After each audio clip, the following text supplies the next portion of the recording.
WWE to possibly run a pay-per-view in the UK this September of next year.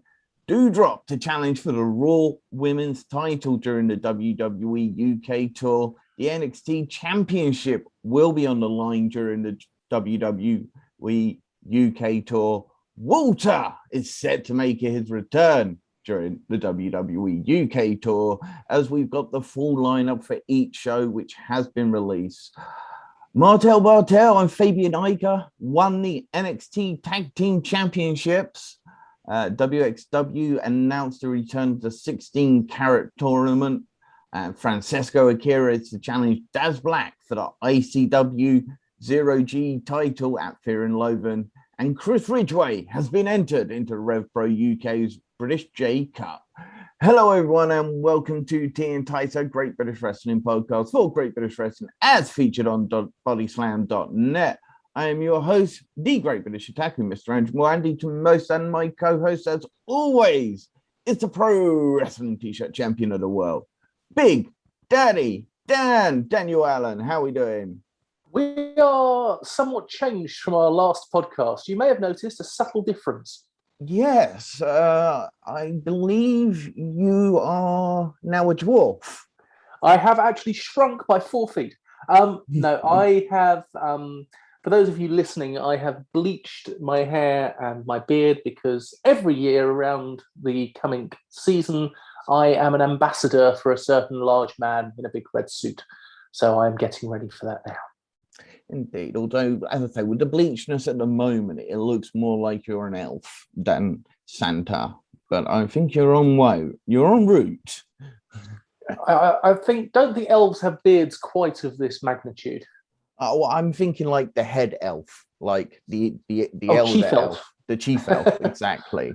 And we'll be talking about the tribal chief of the Big Fat Geeks in a little while. But before we get into most of the show, we would like to obviously wish all the best to Ethan Allen, who is currently out of action for possibly the next couple of months after he picked up an injury at the latest Catch a Digma show. I believe it's not to his knee. But luckily, there are no ligament damage. It's just a sprain, and yeah, he is hopeful to be returning to in-ring action in a couple of weeks. It's a shame because he had a couple of big matches coming up. He did, one of which I was intending to. Well, I am going to be at. Yeah, obviously he was going to be part of the British J Cup main event against United Empire, Will Osprey and Aussie Open, teaming with Ricky Knight Jr. I believe he was going to be challenging for the tag team titles as well at a later date. And of course, he missed out on that fantastic TNT Extreme show that happened yesterday. I can't wait. Everything I've seen from that show just been so positive. Yeah, it sounds like it was an absolutely amazing show, and I am a little bit gutted that I wasn't able to attend. A little bit. I'm just absolutely gutted. So next year, I will, if they are, I hope this is a yearly event, and next year I will be attending the event well in advance indeed. But you were at a show just this week, weren't you? I was down in Kent on Friday night for Rumble Wrestling Promotions, and I was there primarily because they put on a fantastic show anyway. But I was there for the final of the British Lightweight Championship, the Mal Mason belt. And I was very lucky to be in attendance to watch Nino versus Maverick Mayhew for the belt. And Nino won in a British round system. It was 8 rounds, 3 minutes apiece. And the rounds were scored by 3 British wrestling legends. 3 World of Sport wrestlers. They were Tony Scarlo, who wrestled Dynamite Kid on TV a number of times, Bill Beanie from Ashford in Kent, who was trained by Danny Lynch, which takes you way back in wrestling, and Carl Hines, who was a regular for Dale Martin through the 60s, 70s, and 80s, and only retired last year at the age of 80. Wow. He was still wrestling at the age of 80, and he is in the British Wrestling Hall of Fame. And I spent a long time chatting with him, and he was educating me as to why the wrestler he thought was the better of the two was the better of the two. So yeah, it was absolutely fantastic. Wonderful atmosphere. Approximately 240, 250 people there, and I even won the raffle. Oh, that's excellent. What did you win? I won a very nice bottle of brandy. Ooh, very nice. Indeed. Was there any other big matches? I heard Sid Manelli. Sid Manelli, our own British third-generation wrestling star. His dad, of course, Steve Manelli, who was in World of Sport, and his granddad, I believe, was Bill Manelli, but I would have to double-check that. He wrestled in a lumberjack match against the holding Tate Mayfair. I always get Mayfair and Mayhew mixed up. And he won the belt back in the lumberjack match, which went over fantastically with the crowd. And it was a classic lumberjack match, lots of heel turns and grabbing the baby face and giving him a good kicking. It was great fun all in all. Overall, I would give that show 4 sugars. That's excellent. And yeah, so if you're local to Rumble Wrestling, I believe they travel all around the Kentish area, don't they? They do, and they've got a couple of big shows coming up for Christmas. So do get on their Twitter and have a look. It's Rumble Wrestling Promote _Pro. Rumble Res _Pro. Yeah, kind of an old school promotion, very family friendly. It's just a great atmosphere, and as you say, classic style wrestling. You had our recent guest was at the show as well.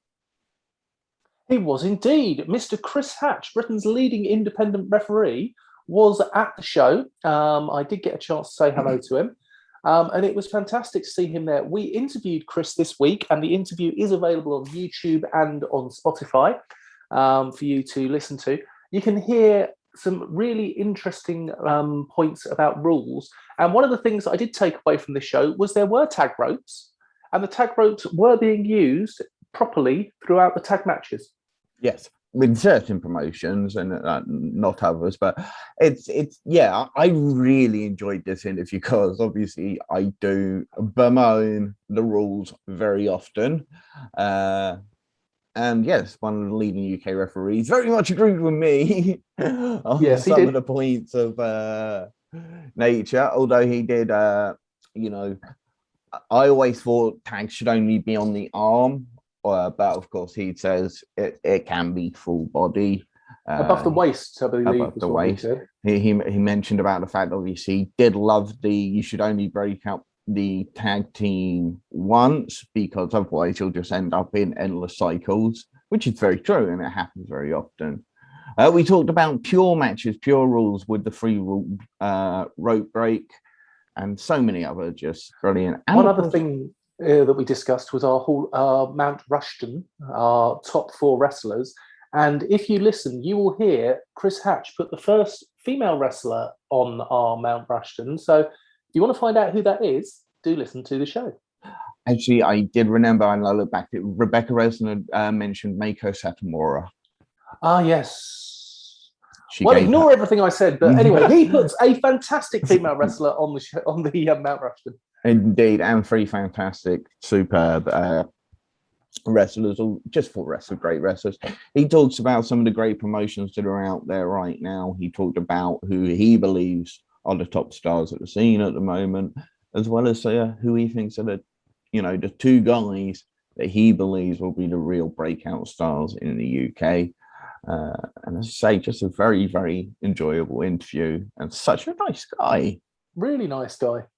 But you weren't the only one at a show this week. Our good friend, the tribal chief of the Big Fat Geeks, Mr. Stephen Sowden. You may have seen him on a couple of the shows. Of course, if you've been a long-time listener, you'll have heard him on some of the early episodes.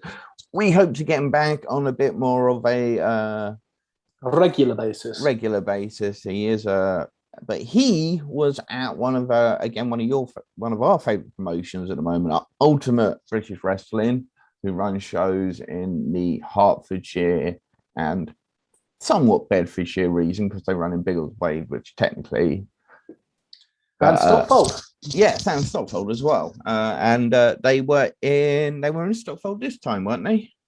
They were indeed. They were in Stockfold putting on their Hurricane Rana, their Halloween show, because It's wrestling, and what would Halloween be without a Halloween wrestling show? And there were many. We've talked about so many. I'm glad we won't be talking about Halloween wrestling for a long, long time again. But he really enjoyed the show. His young son really enjoyed the show. His young son was very upset that his current favorites, the BDSM, Charles Crowley and Clementine, were not there. Unfortunately, they were busy being BDSM elsewhere, but they said they look forward to seeing him again soon, which is a great little touch from Charles Crowley on that part. But he still really, really enjoyed the show. In particular, the highlights being Smashing Mike once again. So he took on Percy Tainer and won. It was a slightly comical match, but Mike showed he can do technical well at the last show. And this showed he has a good comedy side to him as well. And he believes that the young man is going to go far. In fact, he phrases it, this dude's going to go far. There was a surprise appearance by Means, who was actually sat next to himself and his young son with a mask on, and then jumped Mike after the match. He was then put in a match with the Spring Heel Jack Landers after he came out to make the save. Mees went on to win the match, which was also great. And just all round, he says it is a 4 sugar show. Again, a fantastic family show. So do yourselves a favor. If you're in the town, if you're local, go to those shows. Again, I believe they've got a Christmas show coming up as well. Yes, in sometime in December, and that's going to be in Stevenage, I think. Ah, there we go. I think it is. I know they had one coming up in Stevenage, or did it's quite possible. Yeah. Anyway, let's get to some of the big news, of course. And the first big part of the news is WWE are said to be running a UK pay-per-view in September. This was reported originally by Sean Rossap of Fightful.com. He said that the September 3rd or the 4th is slated tentatively as a WWE UK pay-per-view, as far as I understand. Even if they ran the day of All Out, the shows would likely be an ocean apart and not technically head to head. Even if they were going to be going against AEW, the daytime show in the UK means that it wouldn't run at the same times. Yeah, so I think that's the point he was trying to make. So I mean, it's not the first time we've heard this news.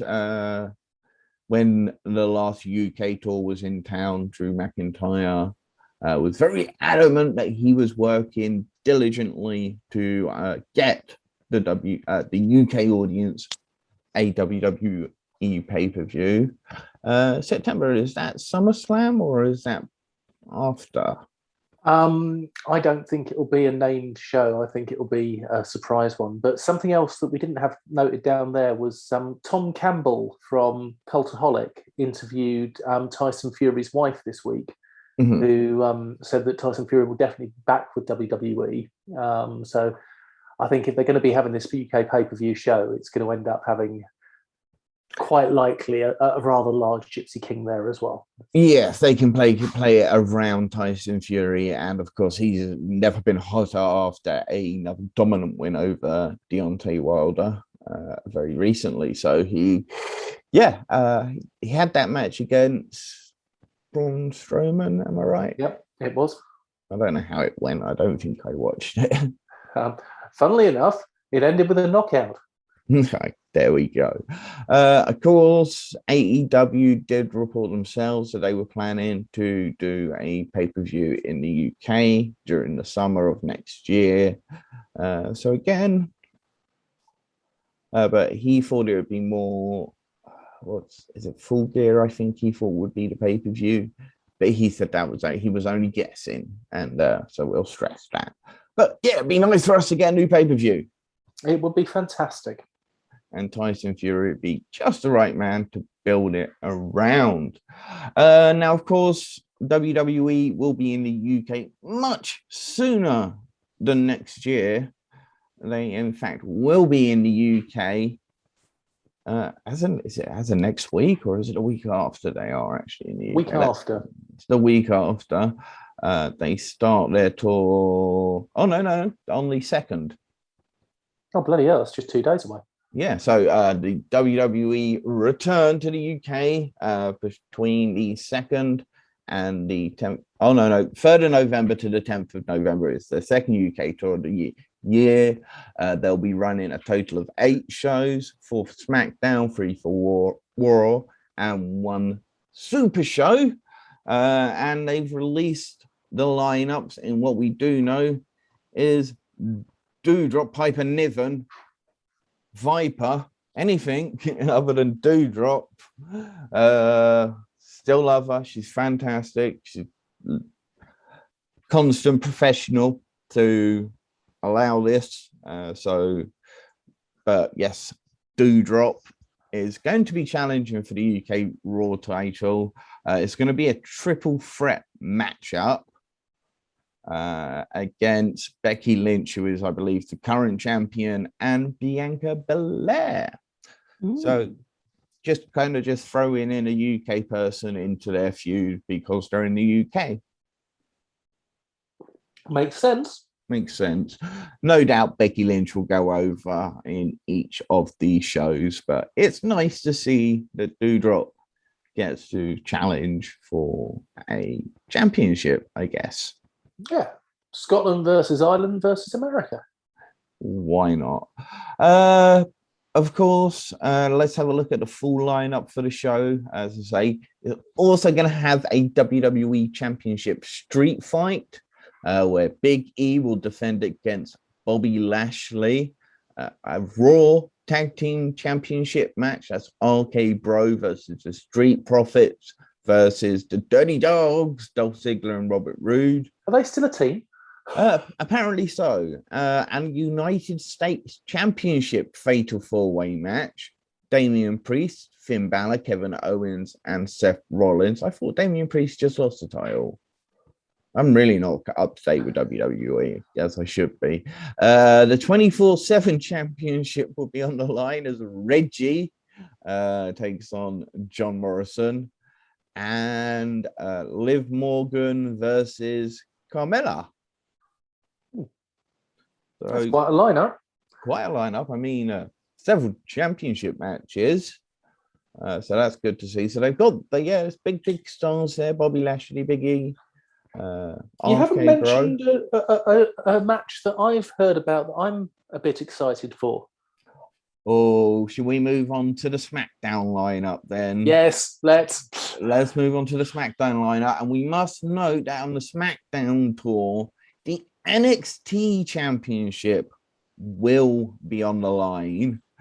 So I'm still teasing it. We're not getting there yet. But the NXT Championship will be on the line at both the WWE Super Show and the WWE SmackDown show. Of course, so at the Super Show, it'll be a singles match as Bron Breakker takes on Tommaso Ciampa. But on the SmackDown show, it'll be a triple threat match as Tommaso Ciampa takes on Bron Breakker and Sami Zayn. Plus, at the SmackDown show, former NXT UK champion Walter will be making his return to those shows where he'll be taking on Cesaro. Oh, yes. Oh, yes. Oh, yes. Oh, yes. Yeah, they're just going to beat lumps of things out of each other, aren't they? There will be blood. Yeah, who do you think? And it will be on Cesaro's chest. Who do you think's chest is going to be the reddest coming out of the match? Probably Walter, because of his very pale skin. True, Cesaro has got he's still a bit pale, despite being in the United States. But yeah, that's a great match. And wow, fantastic to see, because this we've not seen or heard of Walter since he lost the NXT UK Championship to Ilya Dragunov. He was not drafted during the recent draft that I'm aware of. I thought the only big UK news out of the draft was Ridge Holland going to SmackDown. So does this mean Walter is going to Kaylee be Ray as well? Is Kaylee Ray? Yeah, Kaylee Ray went to NXT US. Oh yeah, but that wasn't part of the draft. She just went to NXT. They didn't count NXT in the draft this time. I don't believe. They've gone back to just say it's developmental, it's not a third brand anymore. So they didn't actually draft. So she just technically left the UK and went to NXT. I may have lost Big Dan recent, so I'm going to continue onwards. So we'll go to the lineup for the Raw and SmackDown Super Show. We should note that the Raw shows start on the 3rd of November in Brighton. Then they head to Sheffield on the 4th of November. In the 5th of November is the final Raw show in Birmingham. Then it is the WWE UK Raw and SmackDown Super Show. That is set to take place on the 6th of November. It has an incredible lineup that features, again, Big E versus Bobby Lashley in a WWE Championship street fight. The Raw Women's Championship triple threat match, Bianca Belair, Doudrop and Becky Lynch. The SmackDown Women's Championship as Sasha Banks takes on Charlotte Flair. The Raw Tag Team Championship match, once again, RK Bros, the Street Profits, Dolph Ziggler and Robert Roode. And the United States Championship, again, Fatal 4-Way, Damian Priest, Finn Balor, Seth Rollins, Kevin Owens. Intercontinental Championship match as Shinsuke Nakamura takes on Jinder Mahal. And then, of course, the Tommaso Ciampa and Bron Breakker match, as I just mentioned. The SmackDown lineup, which is the remaining dates of the tour. That is on the 7th of November in Liverpool, the 8th of November in Leeds, the 9th of November also in Leeds, and the 10th of November in Manchester. The SmackDown lineup is as follows. Again, Sasha Banks versus Charlotte Flair for the SmackDown Women's Championship. Drew McIntyre versus Happy Corbin. The WWE Intercontinental Championship, Jinder Mahal versus Shinsuke Nakamura. The NXT Championship, Tommaso Ciampa versus Bron Breakker versus Sami Zayn. Finn Balor versus Sheamus. Cesaro versus Walter. Jeff Hardy versus Madcap Moss. And Natalya versus Shayna Baszler. I'm quite looking forward to Natty versus Shayna Baszler. I think that's going to be a bit of a sleeper match. They seem to have not done Baszler very well recently, but I think this could be a real good comeback match for her. Yeah, two absolute fantastic wrestlers, and because it's a house show, they should be given a little bit more time than they would on a normal TV show, which will allow them to show off their fantastic wrestling ability. Who's Madcap Moss? I haven't got a clue. It seems Finn Balor is on every show. I don't know if you noticed that, because obviously he's part of the Raw shows in the US Championship match, and he's also part of the SmackDown shows against Sheamus, which again will be a fantastic match. Who do you think's got the best lineup, the Raw or the SmackDown? SmackDown, without doubt, SmackDown. But rumor has it that the ticket sales weren't doing fantastically well, which is why they've made these big announcements ahead of time, because they were trying to boost ticket sales. So that's probably also why Balor's on all of the shows. Yeah, the UK is represented quite well across both shows. A lot of our big stars, Drew McIntyre, Finn Balor, Doudrop.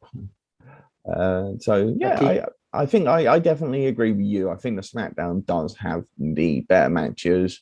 They've both got throwaway matches with Jeff Hardy versus Madcap Moss, couldn't care less. And Madcap Moss, that's Riddick Moss, since he was no longer a member of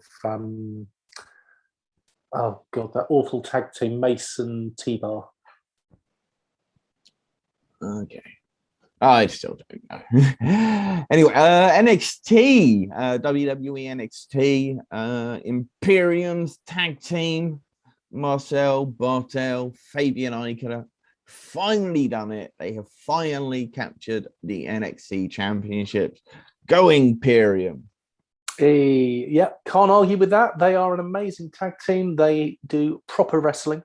They respect the ring. It is sacred. So indeed, congratulations to them. Yeah, so good for them. And of course, Marcel Bartel, speaking of, so WXW Germany have announced that the 16 Carat Gold Tournament is returning. It is March 2022, March the 4th and the 6th. Sorry, March the 4th to the 6th. It's a 3-day show. Festival passes, free day ticket passes, all types of tickets were available, but they only released a certain amount because they didn't want to sell the entire thing and have COVID then ruin it next year. So they've only put a limited amount of tickets out so far. They of course did not hold the tournament for the first time in 2021. The tournament has been held since 2006. It's probably one of the biggest shows on the European wrestling calendar. I looked into going to it. Unfortunately, I'm getting married. Well, sorry, I'm getting married next year, so I can't afford to go. You might not be after that comment. Yeah, I can't afford to go, and it's really annoying because I remember speaking with when we were talking to Gary Warden. He hinted that a certain somebody may be at the WXW 16 Carat, which I'd love to have seen. I think he'd be an excellent addition. I'm not saying names because I think we discussed it off camera. So we did indeed. Yeah, but I think the cheapest tickets for a 3-day thing, like back row tickets, was about £150. Well, it was £75 for ICW Fear and Loathing for the 2 days. So that seems slightly expensive, but I don't know what the regular cost of a ticket in Germany is, so I can't really make a comparison. No, they're not selling individual day tickets currently. They're only selling full passes. It's just such a huge event. They bring in so much incredible international talent for it. Last year, our very own Cara Noir was in the tournament, and of course he did go on to win that tournament. So a tournament that's been won by guys like Shingo Takagi, Chris Hero, Walter, Ilya Dragunov, Teoman have all won that tournament. So it's a big deal. And it's great to see it back. I won't be there next year, but maybe the following year. I really, really want to get out to see WXW Germany at one point. It's definitely on my bucket list of wrestling things I want to do. And again, because Gary mentioned that he absolutely loved it when he went out there for the tournament. Our next news is Francesco Akira. He is going to challenge Daz Black for the ICW Zero G title at Fear and Loathing on the 20th of November. I believe that's night 1, isn't it? Probably. You're the ICW guy. Yes. This is going to be brilliant because Francesco Akira is taking on friend of the show, Ian Skinner, next week. Oh, excellent. So that's when he makes his debut. Oh, yeah. Looking forward to that. Taking on Ian Skinner is no easy task, and I think that'll be a really good warm-up match for him to see the ICW style and the ICW rules ahead of his match for the Zero G Championship. Yeah, if I was booking Francesco Akira to come into ICW en route to face Daz Black, he would certainly be up there. Ian Skinner, sorry, would certainly be one of my top choices. And then maybe guys like Martin Kirby and Leighton Buzzard, who you'll be talking about later. I saw the match myself. It was very enjoyable. But yeah, great. I mean, he's making waves all over the UK right now. He's going to be part of the British J Cup. He's going to be part of the upcoming Wrestle Carnival show, their final year, their show of the year, Carnival Mania. He was just part of the WXW Germany's Blitz Turnier, which was fantastic. And yeah, just a great. He's going to be breaking through at some point. I wonder where he will end up. NXT UK, he would certainly not be missed if he were. I would like to see him on NXT UK. What do you reckon? I reckon that he would be a really good fit in NXT UK. I can imagine him and Noam Dar having some amazing matches. I can imagine him and Tyler Bate having some amazing matches. I think he would be absolutely brilliant. Yeah, A-Kid, Taylorman, Charlie Dempsey. Charlie Dempsey. Yeah, there's so many great matches he possibly could have there. And I can see it very much as a likely destination for him. I think he's somebody that would appeal to Pete Dunne if he's still in charge over there. Well, not, but still a producer over there, I'm sure. Yeah, be good to see. On to the next one, Rev Pro UK. As we just mentioned, Francesco Akira is going to be part of the British J Cup.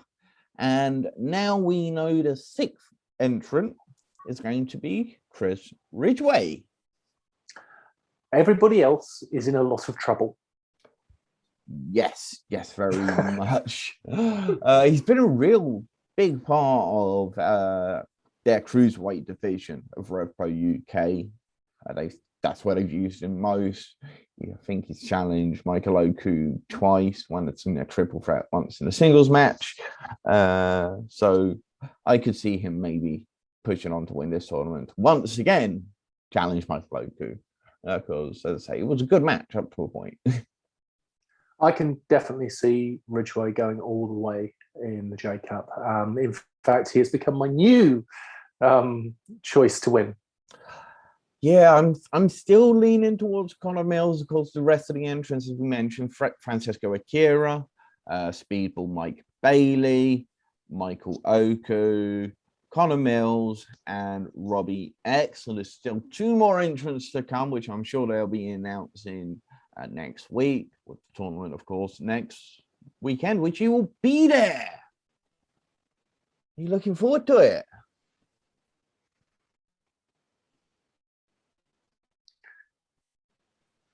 I think I've lost him again. Bear with us. We'll move on. Yeah. He's back. No, I'm here. It's TNT. I was just going to say, are you looking forward to being at the British J Cup next weekend?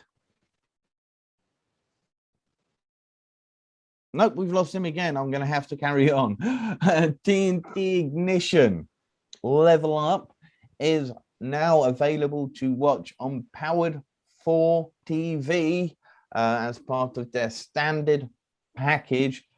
And it was a great show. I really enjoyed this show. There's a lot of good things I can say about a lot of people on this show. It started off with Isaac North versus Jimmy Jackson. Isaac North picked up the victory.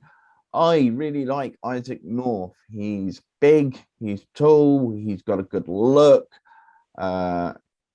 Just a big fan of him. Jimmy Jackson is a fantastic young wrestler.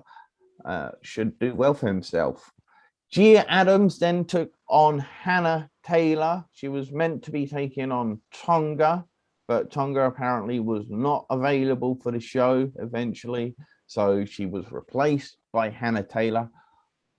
Really good match. Gia Adams is a fantastic powerhouse. Hannah Taylor is an incredible technical wrestler. By one point of tension with this match, and it goes back to one of my gripes, is Gia Adams won the match with an armbar. Gia Adams did not need to win this match with an armbar. Gia Adams should have won the match with the powerbomb she hit literally just before she attached the armbar. She is a powerhouse. She is a brute. She does not need to be doing a submission move, especially against what is a superior technical wrestler who actually worked over Gia Adams' arm the entire match. So for me, it doesn't quite make sense. It's one of my gripes. Too many people are using submissions. Don't need to be using submissions. It doesn't fit them. It doesn't fit their character. It takes it away from shooters. Okay. Technical wrestlers. Because I just feel like you should be in your wheelhouse in a way. You know, you're a brawler, you're a powerhouse, you're a technical, you're a shooter. So I think she just doesn't need to be doing it. She's brilliant. She's amazing. She's a powerhouse and she's got a great power bomb. And I think she should use that to win her matches. And to use it, as I say, against somebody who actually worked over her arm the entire match and then gets caught in an armbar, it didn't make sense to me. There was a level up briefcase scramble match. The winner of this match gets the level up briefcase that allows them a championship match at their choosing. It was a scramble match, so it was a 20-minute match. Whoever had the last fall at the end of the match is the winner. The match was eventually won by Tom Felwell in the last 10 seconds. So that was really good. I thought they did that really, really well because I don't typically like those matches, but they the way they got the winner in that last 10 seconds, really, I like that. Tom Felwell, they were calling him the Prince of TNT Ignition. He's a fantastic wrestler. I'm a big, big fan of his. G Money was in the match. He was great. JJ Webb was involved. Sandy Beach. There was a lot of people in the match. So it was just a great match. Chase Alexander then took on Visage in a chairs match. I actually really liked this match. So you liked a hardcore match? Yeah, I told you, you do a hardcore match. Well, it can be enjoyable. You plan out you build up to the match, which is what they did throughout a few of their last shows. So there was story behind it, there was reasoning behind it, and both Visage and Chase Alexander did a fantastic job with this match. So this is something I'm sure you will very much enjoy. I'd go watch that match, as I say, on Powered 4 TV. Up next was a 6-man tag, Shreddy and Synergy, Troy Ryan and Anderson Daniels in big beef, lots of meat. They took on Simon Miller and Brian Aidenson and RP Davies. Good match. Can't really. Yeah, it's just a good match. Shreddy, Synergy, big boys. Simon Miller, big boy. And then the main event, which is something I was really looking forward to, was a triple threat match for the championship, the TNT Ignition Championship. New champion Scott Oberman was defending against Cameron Solus and Sonny Durson. Scott Oberman eventually won the match. It was, again, just these three guys. If I was booking a wrestling show right now, these three guys would be on my list of people I'd want at my show because they are superb. And I think they should just be applauded for being superb. What would you give them overall? Overall, this was a really, really good show. So I'm going to give it 4 sugars. I'm going to maintain our 4 sugar. We're going down with thicker with the 4 sugar theme here. Purpose Wrestling Under the Storm show, which is free to watch on YouTube. I like Purpose Wrestling. We talked about Purpose Wrestling with Chris Hatch on our recent interview. You should definitely go back and check out that interview with Chris Hatch. And he applauded, he gave a lot of plaudits to Purpose Wrestling, and very much deserving. And this was another good show. The NIC opened up the show against the teams with attitude. The Power Rangers, Mike. They were wrestling at Rumble Wrestling this weekend, the team's attitude. Oh, good. Mark True, Kung Fu Mark True, and Kieran Lacey. The teams with it's the Power Rangers, I'm telling you. But they lost against the NIC, the North Island Connection, Ocean Delaney, and Charlie Carter. Good match. The NIC were the bigger team at the moment. They can get away with the way that they are wrestling. Really isolate teams well. Great double team maneuvers. Big fans. Next up, the OJMO defeated Fabio Romano from Italy. This was okay. This wasn't a great match. It was a good match. Laura Di Matteo then defeated Ava White in a great in a really good match. It's the first time I really got to see Ava White properly. She's got good size to her. She's got a good look about her. I can see a very bright future for her. Great match against Laura Di Matteo. There were some instances where the size difference, when Laura Di Matteo tried to do a couple of her usual moves, she struggled with the size of Ava White. But overall, good match. Sunshine Machine then defeated Roy Johnson and Billy Hayes, who was replacing Warren Banks. It was supposed to be the 8-7. But versus the Sunshine Machine, but it was not. Unfortunately, he picked up an injury, and Billy Hayes was the replacement. It was a Sunshine Machine match. They are phenomenal tag team. They really are. I love them. I hate them, but you know what? They are good. And according to our good friend Chris Hatch. It was a lot of what they do. He does consider a legal tag. So I'm going to give him the benefit of the doubt from now on. And as I say, very creative tag team. Also, Roy Johnson hopefully will be teaming with Warren Banks at Puppies Are Forever. David Francesco then defeated Mad Kurt, comedy type match. Mad Kurt, very good wrestler. David Francisco, somebody I've become a big fan of through the Purpose Wrestling shows. So just enjoyable. Jordan Breaks then took on Doug Williams in a great exhibition of fantastic British wrestling. And that was great to see. Jordan Breaks picked up the win with a unique clutch pin.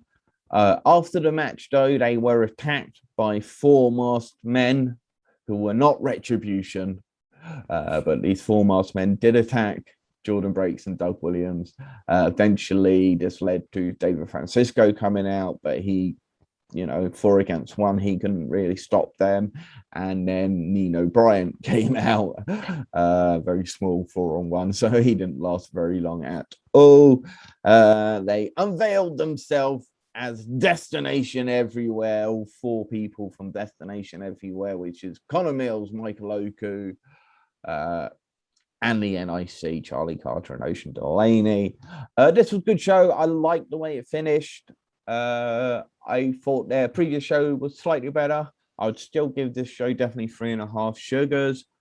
Still a Purpose Wrestling is still a company. I think they're a fantastic company. And they use a full-size ring. And I'll always, you know what? I'm giving them a half sugar back. Full-size ring, they get it. 4 sugars. I'm keeping up the routine. Let's talk about NXT UK. Okay, let's. NXT UK this week was... I'm just going to have to scooch down because I thought we were going to talk about Rev Pro. We started off... I'll let you get in and then I'll do Rev Pro afterwards. We started off with Mark Coffey against Rohan Raja. I thought this was a great match. Rohan Raja looked absolutely brilliant throughout, didn't they? Really impressive. Loved the way he trapped the arm in the rope. Loved the way he continued to work the arm afterwards. Yeah, big props to Rohan Raja in this Even in match. defeat, he still looked very good. Mark Coffey came out on top at the end, and Coffey and Wolfgang were attacked post-match and beaten down. And this is one thing that I'm going to moan about. NXT UK now have fans back, but they're still piping in the sound. Yes, they are still piping in. I think it's because the crowd is so small. Well, that might well be the reason, I guess. But I'm sure they'll get a bigger crowd eventually, and then they'll stop piping in that god awful. Well, I think they needed to, because they were trying to get Wolfgang and Coffey to be the baby faces, and I've got a feeling the fans weren't quite up for that. No, I don't like Gallus as baby faces either.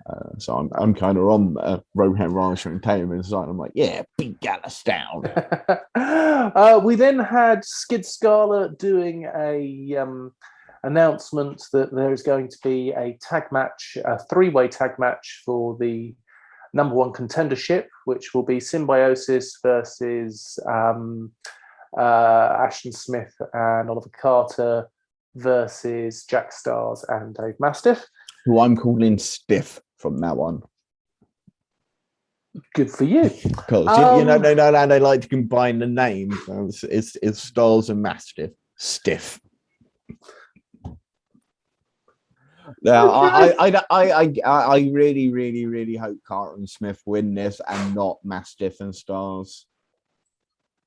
Right. We then had Charlie Dempsey being interviewed, and he got interrupted again by Gallus. I'm assuming this is going to lead to Charlie Dempsey versus Wolfgang in the near future. We then have Myla Grace making her debut against Amel, the French Pope. B. Priestley came out to watch Amel win this match with power moves. Myla Grace looked okay in her debut match. I thought she looked really, really good, actually. Her little comeback at the end, she showed some great athleticism, some awesome agility.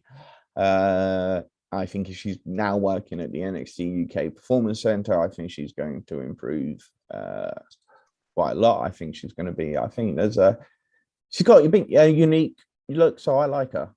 I think, talking about looks, that Amel, I think she is the one person on the roster that looks like she could be wrestling for the main roster WWE right now.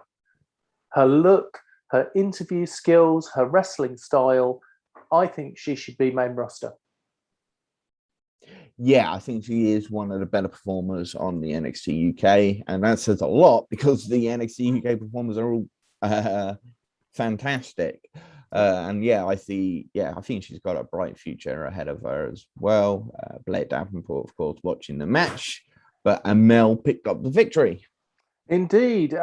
Nina Samuels then was interviewing Aaliyah James backstage, and Aaliyah James walked off. So this should be leading to Aaliyah James versus Nina Samuels.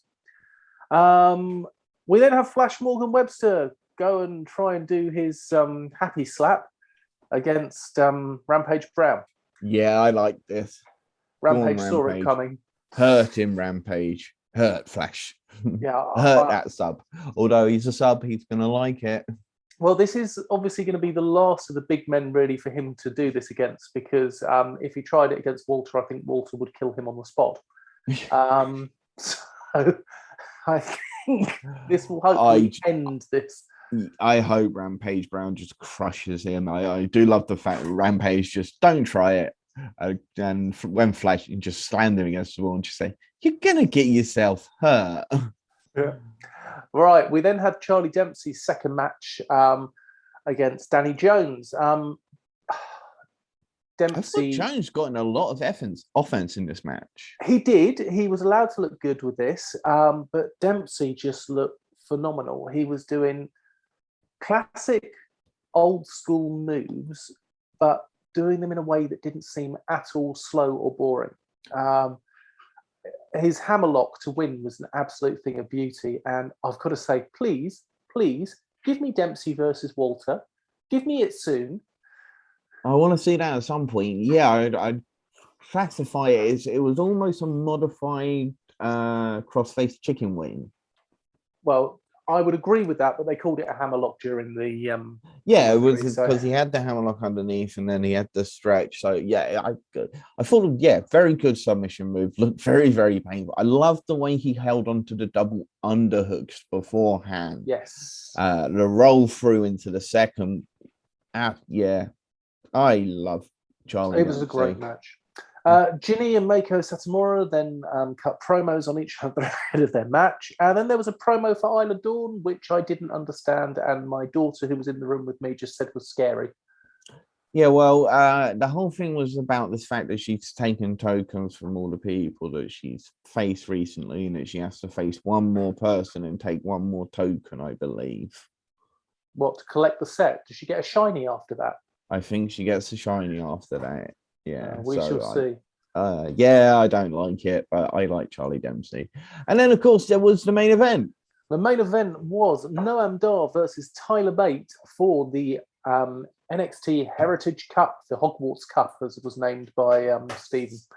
Round one was 50-50. It was a nice start. It was very much a feeling out process, and the standoff at the end I thought was absolutely brilliant. Round two, lots more speed and exchanges. There was a great escape from the aeroplane spin by Noam Dar, and it ended with a collar and elbow tie-up, which again I thought was brilliant. Really good way to end the round. Round three, there was a bit of fighting on the outside. Tyler Bate was thrown into the stairs, damaging his knee. And then Dar hit the Nova Roller kick to the head for the 1, 2, 3. And our first pin goes to Noam Dar. Straight into round four, great moves by Bate leading to a Tyler Driver 97 for his first pin, 1, 2, 3. So that's one each. Into round five, Dar with great kicks and an interruption by Shah Samuels, not Nina Samuels, to save Noam Dar from a burning hammer attempt. Round six, outside the ring, Bates sorts out the top rope. He threw him over the top rope, and there was a fight on the outside. Back in, and then all of a sudden, out of nowhere, come Pretty Deadly and start arguing with Trent Seven. Now, while this is going on, Dar puts on the Champagne Super Knee Bar. Pretty Deadly fight on the outside with Trent Seven, and Trent gets his towel thrown into the ring, making it seem like a submission. Noam Dar is your new Heritage Cup champion. Yeah, so it looked like Trent Seven was trying to keep the towel away from Pretty Deadly, and doing so, he accidentally again threw it in backwards into the ring. Yeah, I think there's a bigger plot. I certainly don't think it was an accident. I think he did it. I think he threw it on purpose. How dare you? I think he threw it on purpose so that he could convince Tyler Bate to concentrate and blame Pretty Deadly for the loss. And that would lead to the tag team title matches, where obviously I want them to win the match, eventually win the titles, so that Tyler Bate completes the NXT UK, can be the first person to do that, and then he can finally move on to mainland NXT while Trent Seven becomes a grumpy old man on the NXT UK. I'll remember. Yeah, I think obviously Tyler Bates' exit from thing will either be a loss to Trent Seven or a victory over Trent Seven before he's sent on his way. But interesting matches to come up. Yeah. As you said, Rev Pro UK live in Southampton, 14. Mark Davis versus Luke Jacobs. You know how Luke Jacobs looks big against most guys, especially in Progress? I do. Yeah, he looks small against Mark Davis. Most people look small against Mark Davis. He really does. Really good, beefy match. Fantastic. Mark Davis picked up the win. Brendan White and Doug Williams then defeated the Sunshine Machine. So, of course, they got their win back from the previous show. Robbie X then took on Nico Angelo. Really, really good, high-flying match. So fantastic. Jumping and spinning and diving. Flips and all the rest. Good match. Flippy Doodah Wrestling. Flippy Doodah. Well, yeah, really, but Flippy Doodah Wrestling with a story. Good match. Next was Kyle Fletcher's turn to take on Ethan Allen. Ethan Allen, of course, had to fight from underneath for a lot of this match. Good match. Kyle Fletcher came off away with a victory. The next matchup was Alex Windsor versus Giselle Shaw, not for the women's title match, but Alex Windsor did pick up the win, meaning she will get a women's titles match. We don't like the idea behind the way it goes around, but other than that, excellent match. Brilliant match. Just superb, fantastic, incredible, amazing. Any other description we want? Any other descriptions of this match? This was a phenomenal. That's another one match, and definitely go check that one out. RKJ and Yota Tsuji then took on and defeated Chris Ridgeway and Gideon Gray of the Legion. Good match. Of course, Gideon Gray is still continuing the story of Gideon Gray trying to get Yota Tsuji. Of course, this will be a final attempt, as after the match, Yota Tsuji once again turned him down, and he said, right, I'm bringing Big Damo in. So, of course, the match that you get to see next week at the British J-Cup, which should be absolutely fantastic. Yota Tsuji versus Big Damo. In the main event was Will Osprey versus Michael Oku. As a champion versus champion match, cruiserweight versus heavyweight champion, and Michael Oku got in more offense in this match than I expected. He got more offense in this match than Chris Ridgeway did than he did against Chris Ridgeway, and he made me a fan. He kind of won me over a little bit with this match. Really good match. Again, Will Osprey didn't win the match to the dying end. He tried to use the Danielson elbows. You couldn't lock it in properly. But then after the match, well, I've got to say, you got to be a bit special to be sort of Daniel Bryan, right? Yeah, do. So after the match, out came Shota Umino to save Michael Oku from post-match beatdown. This took Aussie Open came out. They took the ring tensioner to the knee. We've reported on this previously, and it looks like following our conversation with Chris Hatch, there was a legitimate injury to show there. Well, sorry, I don't know whether obviously there was a legitimate injury before, and they've just worked it into the storyline. So he will be out of action. The Young Guns and RKJ came down eventually, to make the save well after the time pushed because they were changing in the back, so they couldn't get out there quick enough, although Aussie Open could. But then again, they Open changed, or were they still in their ring gear? You see, that's what makes a difference. Yeah, it's a long time to unlace those boots. Great show. I'm going to give it the 4 sugars. Speaking of which, we didn't give our sugars for NXT UK. 4 sugars. I agree, 4 sugars. It was really, really good. Okay, can ICW keep up the trend? Tell us, Mr. Big Daddy Dan. Yes. Good. Tell us about it. Leighton Buzzard took on Martin Kirby to begin with. It was great to see Kirby having a match again. He had his one with Daz Black to start with, so it was good to see him out against Leighton Buzzard. It was a good 50-50 match. Leighton Buzzard, I think, looked stronger towards the end, and in the end, he won, but only by rolling up Martin Kirby with a handful of tights for the 3. You said you watched this match. What did you think? I really enjoyed this. These are 2 guys who I think are absolutely fantastic. So I thought this was a great match. Yeah. Lou King Sharp then took on ADM. All of the manifesto came out. Dylan Thorne, Eddie Castle, and Alistair McIver. And basically surrounded the ring. Lou King Sharp went out. He was hardcore. He didn't care. He was going to take on everybody.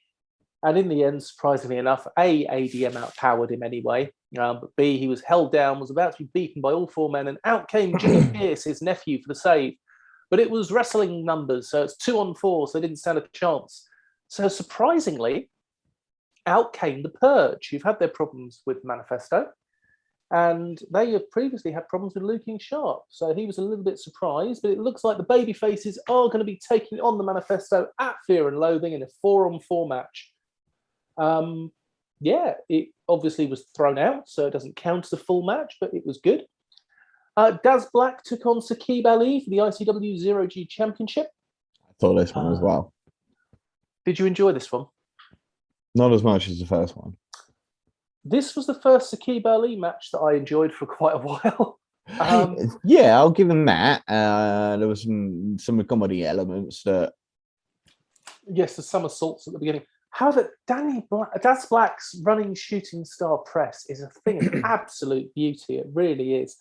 His stomp's not particular, if anything.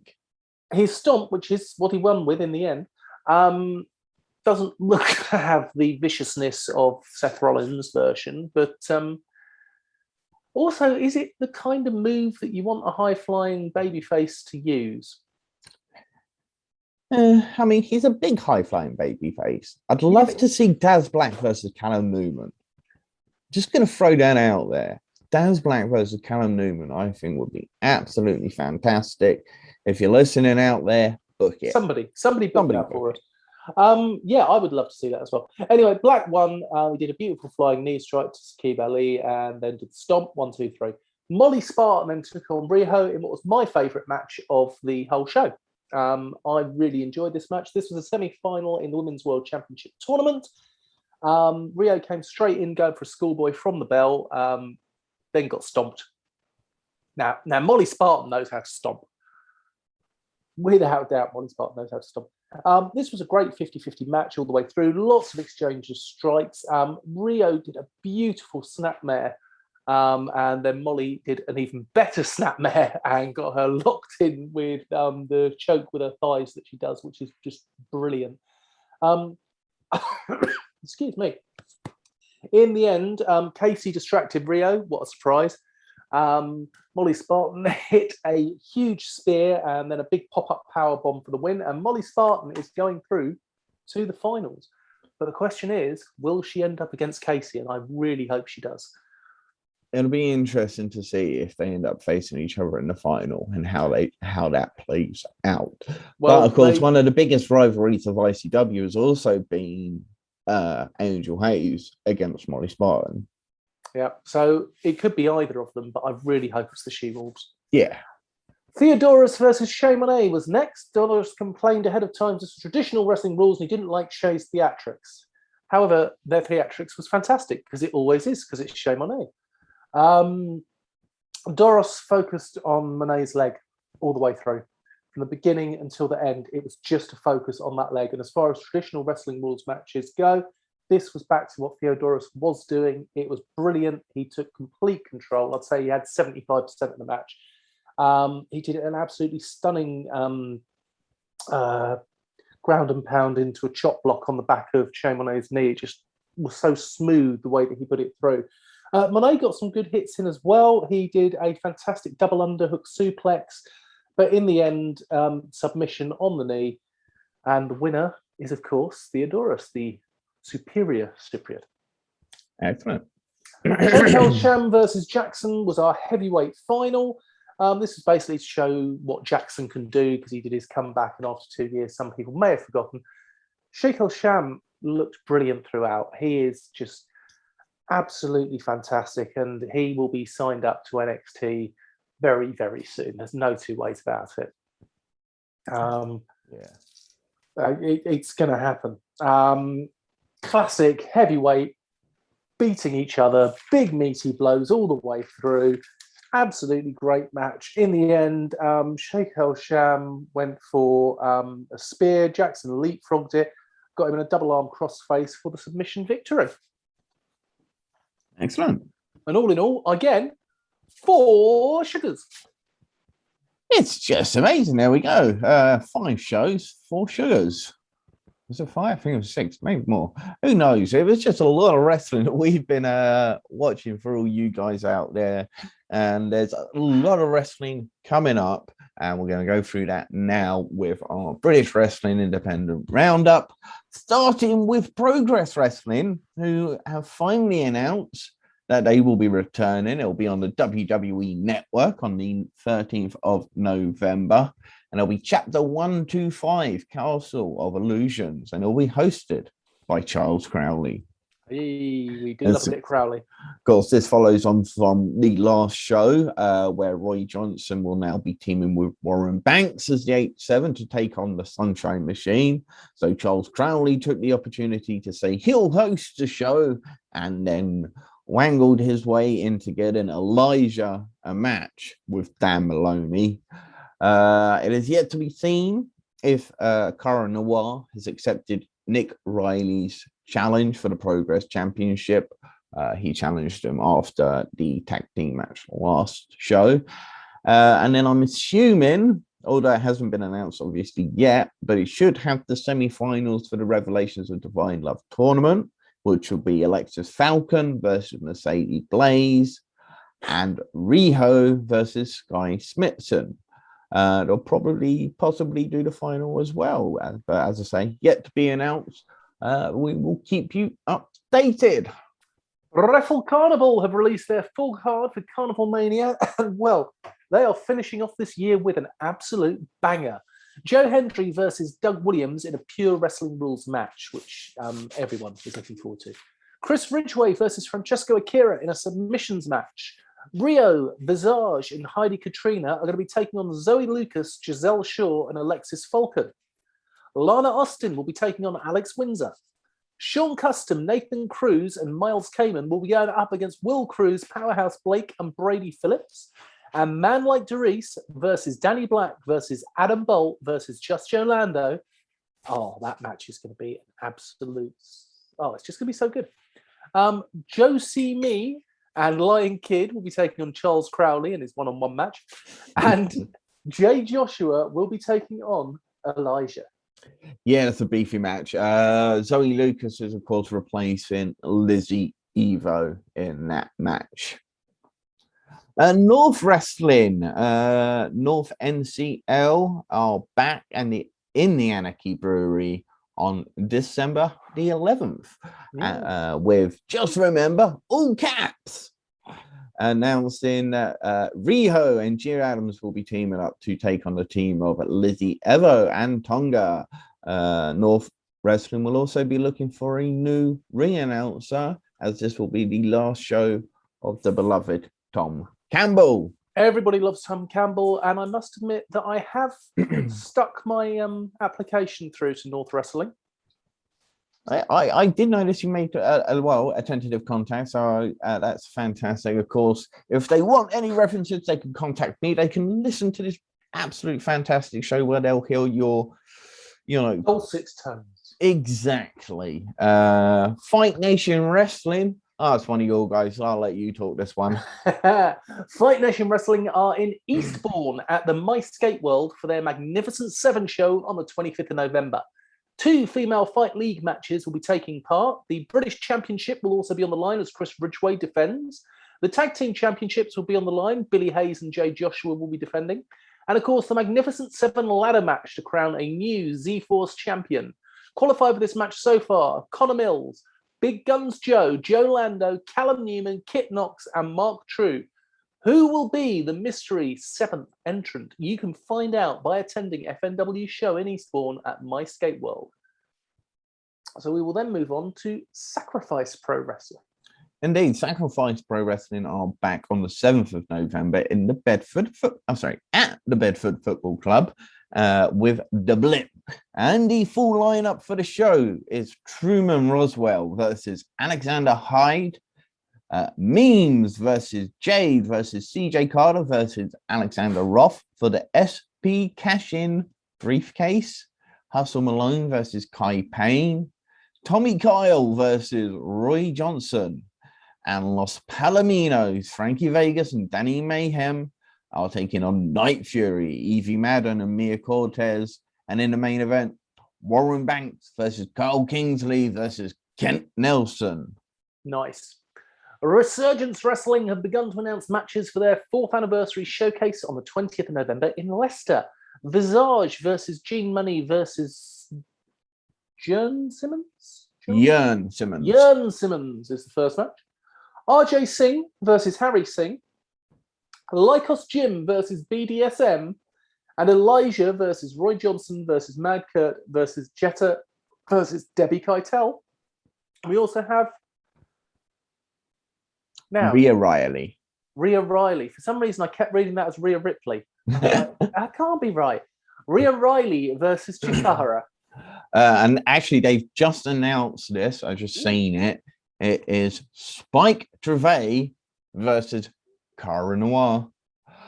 So that should be Really? Yeah. That's not far from me, you know. That has literally just been announced. 20th of November in Leicester.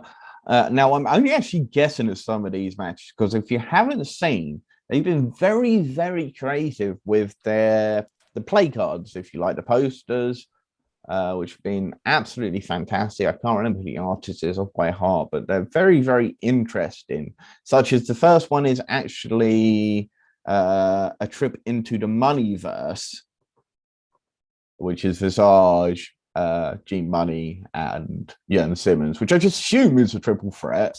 And then there's the Reservoir Dog match or something, which is the big match. The BDSM versus light costumes is going to have something to do with pirates. So it really, really is interesting. And yeah, so if you actually got time, check out Resurgence profile right now.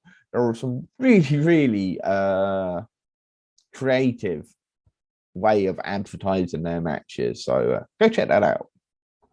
Indeed. Anyway, Kamikaze Pro have announced the tag team championship will be on the line at Underground 7 on the 14th of November. The champions, the Bled, Clint Margera and Luke Hero, will be defending against the 0121 Man Like the Recent Dan Maloney. Plus, Simon Miller has accepted Hustle Malone's open invitation. These will be joining the previously announced Sean Custom versus the Elliot Jordan Experience, Session Moth Martina versus Lana Austin, and Chris Ridgeway versus Chantel Jordan. Another great lineup. Very much so. Future Shock Wrestling have a double show on the 6th of November with an afternoon and an evening show, both at the Stockport Guildhall. In the afternoon, the Future Shock Academy Trophy Tournament semi-finals will feature 2-Bit versus Joe Kessler, Keenan Krishna versus Lachlan Sharp, Adrian Rush for the Women's Championship will be taking on Aurora Tevers and Harley Hudson and Tonga and Lana Austin and Jenny B and Kelly Van Ness and Katie Hawkins. That is going to be a it's an match. adrenaline rush match. Yeah. So, that's a really fun. Should be an interesting match. Very much so. And the evening show, we have Battle of the Trainers as Sam Bailey faces Chris Ridgeway.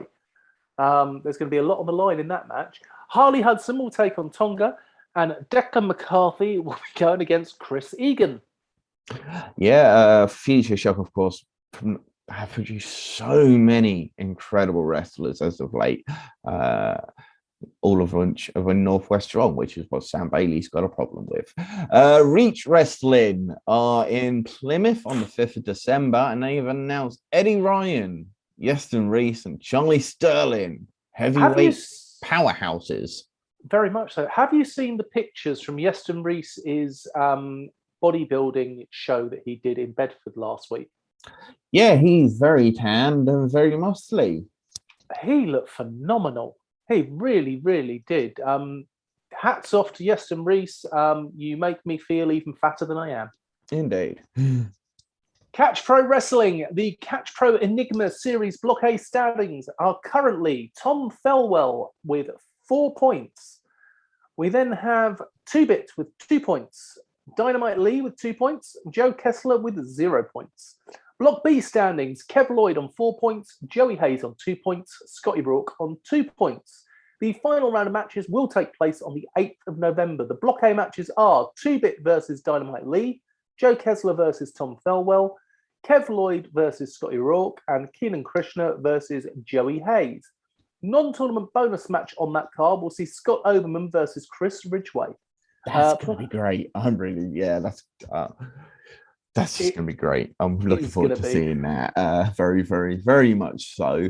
So by the looks of that, basically, Tom Thelwell has qualified already because he beat Dynamite Lee and 2-Bit.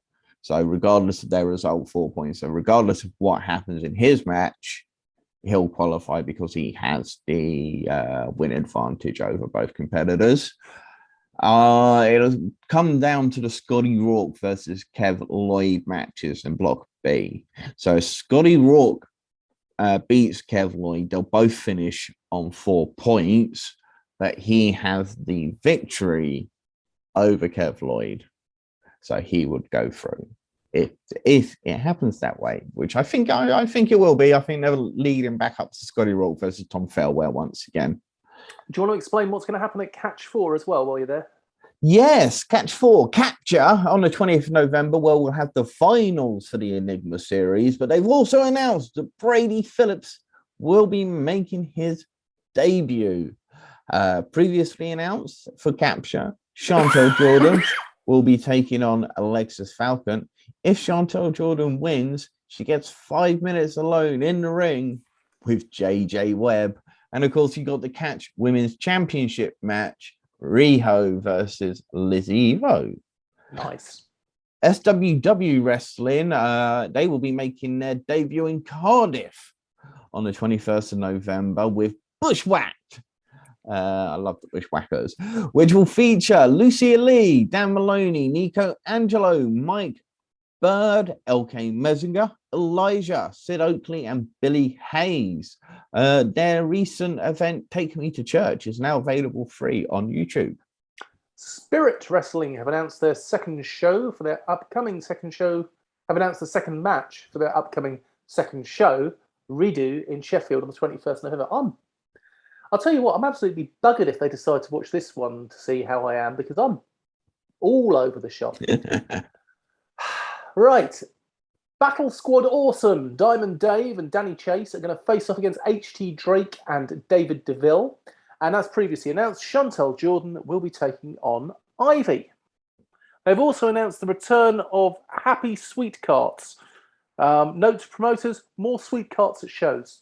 Yeah, Indeed. I'm behind that. I'm behind that, 100%. I just noticed that also on YouTube, free to watch is their first show. Oh, So I like that. Free, my favourite price. Indeed. Superstar Pro. Yeah, go for it. Let's see if I can do this one without cooking it up.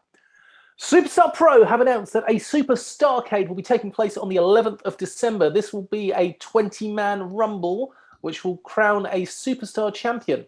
The show itself will have appearances from RPD, Rick Marcus, Harley Hudson, Lucy Sky, Connor Klein, Dan Evans, Isaac North, Ryan Thorne, Leon Gray, James Reed, and Brian Aidenson. Indeed. Future Wrestling. Future are back with Snow Way Out on the 4th of December, again in Sutton on Ashfield. So far announcing 2 matches, which will be Hustle Malone versus Brett Myers and Mark Sander versus David Grant. Apex Wrestling return with their celebration stop here on the 27th of November to the Bletchley Youth Centre. This is going to feature Warren Banks, Danny Duggan, Mariah May, and Kent Nelson. Okay, bit of a difficult one here. Prime Wrestling Entertainment. Following accusations made online regarding Joseph Biggs in relations to inappropriate behaviour, plus the fact that he was obviously photographed in a match with disgraced wrestler Simon Musk. Prime Wrestling Entertainment have removed Biggs from the show, which takes place, which is their next show on November the 14th, which I'll be going to. And I'm glad they have removed Biggs. I think the young man needs to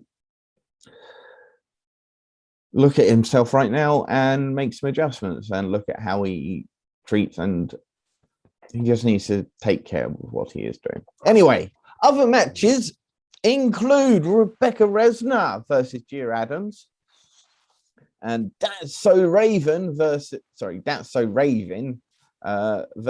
Crash Boat XL, which is Crash Boat and Jack Turner. Plus Leon Slater versus Ryan Ace, The main event, I guess for now, will only feature the 4 other competitors that are originally in the match, which are Mickey Limerick, Liam Slater, Tommy Zayn, and HT Drake. That's an elimination match to crown the Prime Wrestling champion. Plus, Dan Maloney will be making his debut. The Lancashire Wrestling Federation, LWF, are back on the 13th of November with V is for Vengeance in Chorley. 3 matches have been announced. Sonna Durson versus Nick Cutter, Lachlan Sharp versus John McKinney, and Kelly Van Ness versus Harley Hudson. That match, Kelly Van Ness versus Harley Hudson, is going to be brilliant. I think it might be Lachlan. Lachlan? Lachlan. I'm not sure. Okay. Okay. Odyssey Pro Wrestling and Peer Fear on the 20th of November in Blackpool. OPW working alongside RP Davies, will be raising money for the Brian House Children's Hospice. Peer Fear is set to feature JJ Webb, Big Guns Joe, Lizzie Evo, Gio Adams, 2-Bit, Sandy Beach, and Ryan Hunter. There is a triple threat tag team tables, ladders, and chairs match, which will feature Reese Rogan, Wrecking Ball Reese and Big Hoss Hogan versus Synergy, Troy Ryan and Anderson Daniels, and Born Ready's RP Davies and Rick Mark. It's always good to see the promotions doing some charitable work. Yes, well done, guys. Jurassic Pro Wrestling had 2 new competitors that have been confirmed for their show. LK Messenger and Elijah are going to be joining the roster just in time for Jurassic's second show on the 12th of December. Wrestle Island and Wrestle Island's Red Light Green Light show on the 19th of December in Birkenhead will feature the first ever Red Light Green Light match. Would you like to know more about it? Oh, go on. It will have 6 entrants. There will be 1 pinfall to finish. At random intervals, the match will announce red light, at which point all competitors, no matter the position, must remain perfectly still. Anyone who moves will be eliminated from the match. They must wait for the green light announcement before the match can continue. The show will also feature Terry Izzet going one-on-one with Joe Kessler after Kessler called Izzet out at the last show. Has Charles Crowley been doing the booking for them? Black Country Championship Wrestling, BCCW, have announced their second show. It's going to be on the 3rd of December in Dudley, and it's going to be called Christmas Gimmicks. Indeed. Pro Wrestling East have announced that they are coming up on the, well, they've got a show coming up on the 19th of February next year at the Storyfield Centre. The show will include Charlie Morgan, Peter Nixon, Gene Money, Jordan Said, and tickets are available now. Kingdom of Wrestling will be making their debut on the 27th of November with Let the Games Begin in Southport, and we now have their full card. The matches will include Harley Hudson versus Stacey Rose versus Jenny B, Ryan Hunter versus Ethan Kelly, Chaos versus Lucas Neon, The Freak Show Will Carter and Nightmare versus Lance Rivera and Jake Barron, and Born Ready, Rick Marcus and RPD versus Decker and Sheriff Steele. We will then have 2-Bit versus the wonderful Matt Fox. Yeah, Matt Fox, great guy. Been on our show, great stories to tell. Let's start some British stars overseas, of course, in Europe. Starting with the Italian Wrestling Association, where Jordan Said, RJ Singh, and Cara Noir will all be heading on the 13th of November. Body Slam. We reported last week that Session Moth Martina was off to Denmark for Body Slam on the 19th of November. We now know she'll be facing Ink Alice, my apologies, a 4-year pro from Sweden. Indeed. And Chris Brooks will be kicking off his DDT Grand Prix next week. We will be tracking his progress throughout and reporting back to you all of his matches. But with that, I think we've just about round up all of the biggest news across the British wrestling scene. What do you think, Dan? I think we have covered a lot on this Halloween night. Indeed. And with that said, we have been 2 guys drinking tea, talking about wrestling. And we welcome you to have a great day and great night. And remember, folks, Don't feed the trolls.